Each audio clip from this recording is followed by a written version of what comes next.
When you sit down to share a meal with a friend, the assumption is that you're both experiencing the exact same reality. The food on the plate is a constant for everyone at the table.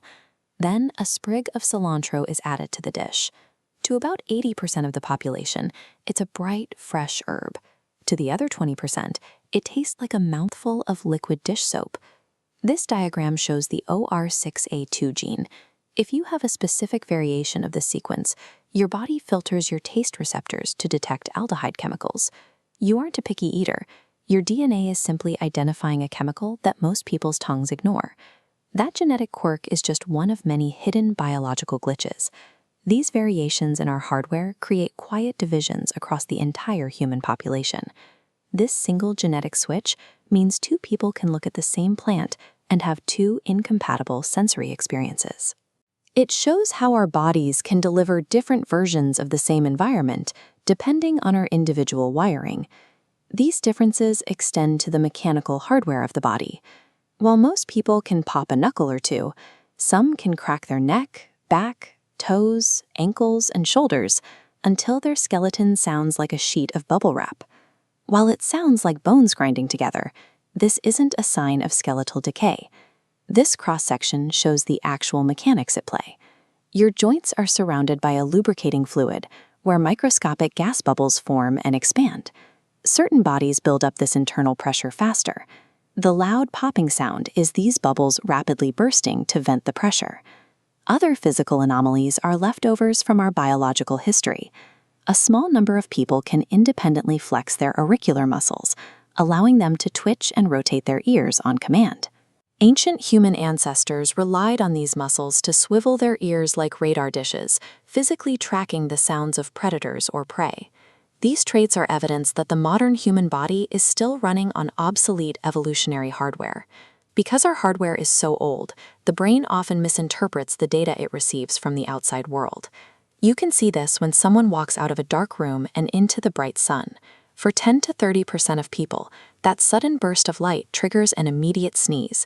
It's known as the photic sneeze reflex. This happens because of a neurological crossover. As light hits the eye, the electrical signal from the optic nerve accidentally crosses paths with the trigeminal nerve, which manages the nose. The brain receives the visual signal, but mistakenly routes it through the nasal defense system, interpreting a sunbeam as physical dust that needs to be cleared. The nose has other hidden divides. If you crush a tiny ant and catch a sharp, vinegar-like scent, you are detecting formic acid. Ants use this acid as a defense, but most human noses are blind to the chemical. If you complain about the smell, the people around you cannot perceive what you are smelling. These instances prove that our perception is a flawed interpretation of the environment, shaped entirely by our personal wiring. The deepest layer of subjectivity exists inside the brain's internal processing, where reality becomes even more individualized. There is a massive biological divide regarding the silent brain. Many people operate with no internal monologue, meaning they think in abstract concepts and images rather than a narrating voice. This silent thinking contrasts with the majority of the population, who experience a constant verbal internal narrator that comments on every action. In some cases, the brain's wiring blurs the boundaries between the senses entirely. This is synesthesia, a rare condition where one sensory input triggers a second unrelated sensation. A musical arrangement can become a moving landscape of shifting shapes and colors. A piano note might trigger a splash of blue, or a written word might produce the physical taste of food.